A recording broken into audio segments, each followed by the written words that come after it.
He said a woman like me didn't belong with such things, and in the blink of an eye his words turned into a gunshot. The stale, recycled air of the airport terminal was already fraying my nerves. A 12-hour flight after a week of intense international trade negotiations had left me bone-tired and dreaming of nothing more than my own bed. I just wanted to get my bag, grab a car, and collapse. But the universe, it seemed, had other plans. It started, as it so often does, with a small, insignificant thing. A red flag on my carry-on at the final security checkpoint before baggage claim. A young, nervous-looking TSA agent fumbled with the scanner, his brow furrowed. "Ma'am, I'm going to need to call a supervisor for this one." I sighed, a puff of weary exasperation. "It's a ceremonial inkwell," I explained for the third time. "A gift. The X-ray probably can't make sense of the pewter filigree." But the agent wasn't listening. He was already waving someone over. Not a TSA supervisor, but a Port Authority police officer. My stomach tightened. I'd seen this movie before, and I knew the ending was never good. The officer who ambled over was a bulldog of a man. His uniform stretched taut over a barrel chest and a gut that told a story of too many break-room donuts. His name tag read, Miller. He had eyes that seemed to be permanently narrowed into slits of suspicion, and they swept over me, from my expensive but comfortable travel suit to the cornrows framing my face, lingering just a little too long for comfort. "Problem here?" he grunted, not looking at the nervous TSA agent, but directly at me. "No problem, officer," I said, keeping my voice level and calm. My father's voice echoed in my head, a lecture from my teenage years that had become a permanent fixture. "Be smarter, be calmer, be better. Don't give them an excuse. There seems to be some confusion about a gift in my bag." Miller smirked, a nasty little twitch of his lips. "Confusion. Right." A sigh. He gestured to the bag. "Let's see it." Slowly. I did as he asked, unzipping the compartment and carefully lifting out the ornate inkwell. It was a beautiful piece, heavy and intricate. I placed it on the counter. He poked it with a thick finger, then his eyes flicked back to me. "What's a woman like you doing with something like this?" A woman like me. The words hung in the air, thick and ugly. I felt a familiar heat rise in my chest, the hot sting of indignation. I forced it down. "I'm an attorney, officer. It was a gift from a colleague in London." His smirk widened into a full-blown sneer. "An attorney? Sure you are, sweetheart. Let's see some ID." This was the line, the point where a routine check becomes harassment. There was no legal reason for him to ask for my identification. He wasn't detaining me for a crime, but I knew arguing the finer points of the Fourth Amendment with a man like Officer Miller in the middle of a crowded airport was a losing battle. I slowly reached into my purse, my movements deliberate. I handed him my driver's license. He glanced at it, then back at me. "Where you headed in such a hurry?" "Home," I said flatly. "Got an attitude, don't you?" He leaned in closer, his voice dropping to a conspiratorial whisper that was somehow louder than a shout. "I see it all the time with you people. A little bit of money, a fancy suit, and you think the rules don't apply to you." The world around us seemed to fade away. The announcements over the PA system, the rumble of suitcases, the chatter of the crowded all became a dull hum. It was just me and him, locked in a classic, terrifying standoff. I could see the faces of people in the line behind me. Some looked away, suddenly fascinated by their own shoes. Others watched with a detached curiosity, as if we were a scene in a TV show. No one was going to help. "Officer," I said, my voice dangerously quiet, "I have complied with every request. If I am not being detained, I would like my belongings so I can leave." "Oh, you're being detained now," he snapped, his face reddening. The mask of authority had slipped, revealing the raw prejudice beneath. Belligerent, uncooperative. "You're coming with me." He reached for my arm. Instinct took over. I pulled back. "Do not touch me," I commanded, the lawyer in me taking over. "On what grounds am I being detained?" "Assaulting an officer," he roared, his voice cracking with rage. His hand flew from my arm to the holster on his hip. My blood ran cold. This was escalating far too quickly. This man was unhinged. My father's words were gone, replaced by a primal, screaming fear. I had to de-escalate. I had to get help. Okay, I said, raising my hands in a placating gesture. Okay, let me just make one phone call. I'm going to call my father. I reached for my phone in my purse. It was a simple, desperate act. A daughter reaching for her dad. But Officer Miller didn't see a daughter. He saw a threat. He saw a "you people" who had challenged his authority. His eyes widened in what looked like a bizarre mix of fear and triumph. "Gun!" he screamed, his voice echoing through the terminal. "She's got a gun." Before I could even process his words, before I could scream that it was just a phone, I saw the flash. A deafening crack ripped through the air. A white-hot, searing pain exploded in my side, throwing me backwards. The polished floor of the terminal rushed up to meet me, the impact knocking the breath from my lungs. My vision blurred, the bright lights of the ceiling swimming above me. The last thing I saw before the darkness swallowed me whole was Officer Miller's face, his expression not of remorse, but of pure, unadulterated shock, as his eyes fell on the driver's license still clutched in his other hand, the name on it finally registering in his panicked mind. The pain wasn't a sharp sting, like a cut. It was a white-hot supernova that detonated deep inside me, radiating outwards until every nerve in my body was screaming. Sound became distorted, a high-pitched ringing that drowned out the initial screams of the crowd. The cold of the linoleum floor was a shock against my cheek, a stark contrast to the sticky, spreading warmth at my side.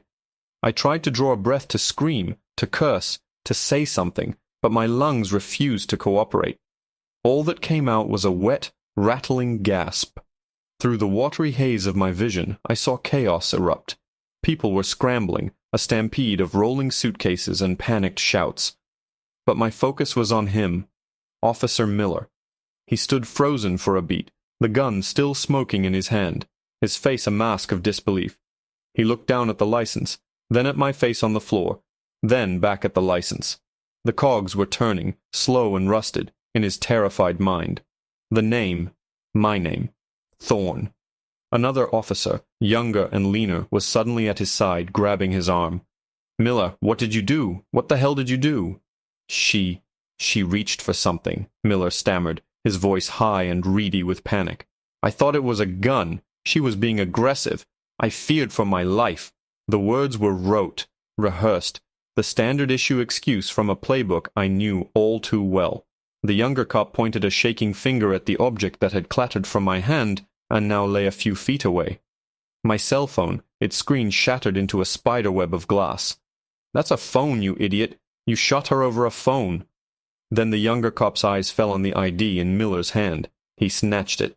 His face went pale, a shade whiter than his uniform shirt. He looked at me, then back at Miller, his expression a mixture of terror and awe. "Miller," he whispered, his voice cracking, "do you see this name? Do you have any idea who you just shot?" He didn't wait for an answer. "That's Alani Thorne.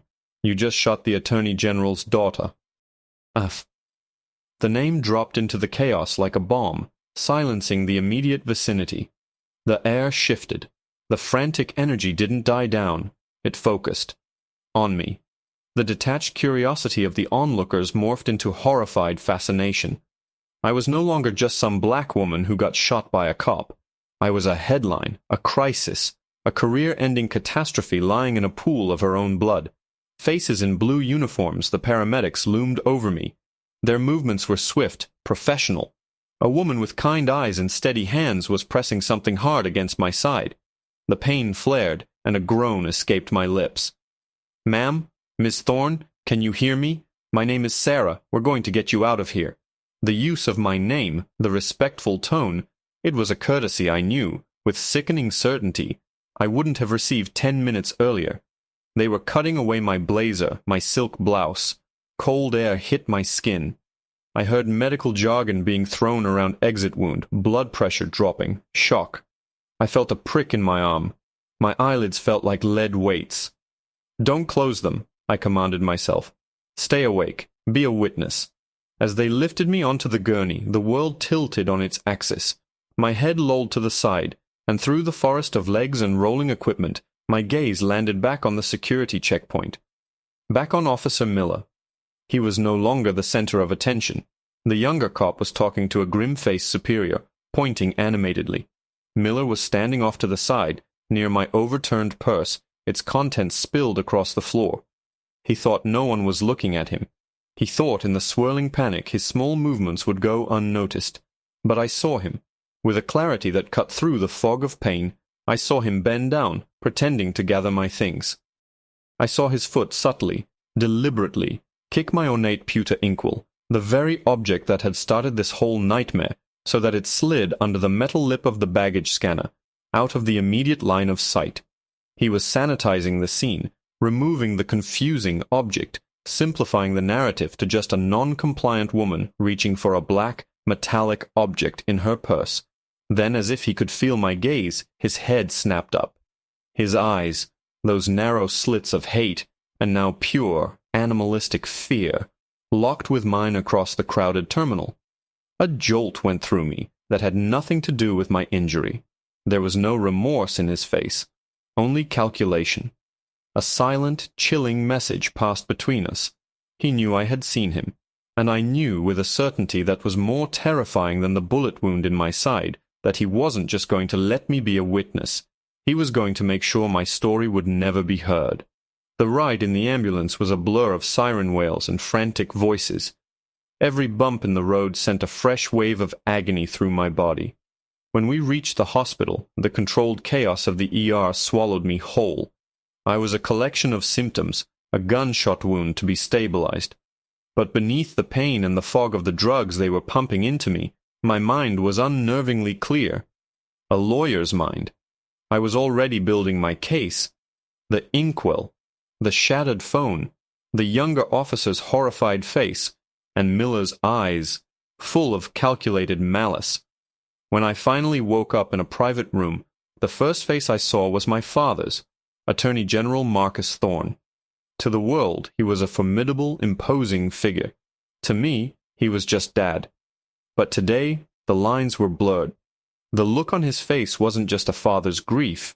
It was the cold, contained fury of the chief law enforcement officer of the state, whose daughter had been shot by one of his own.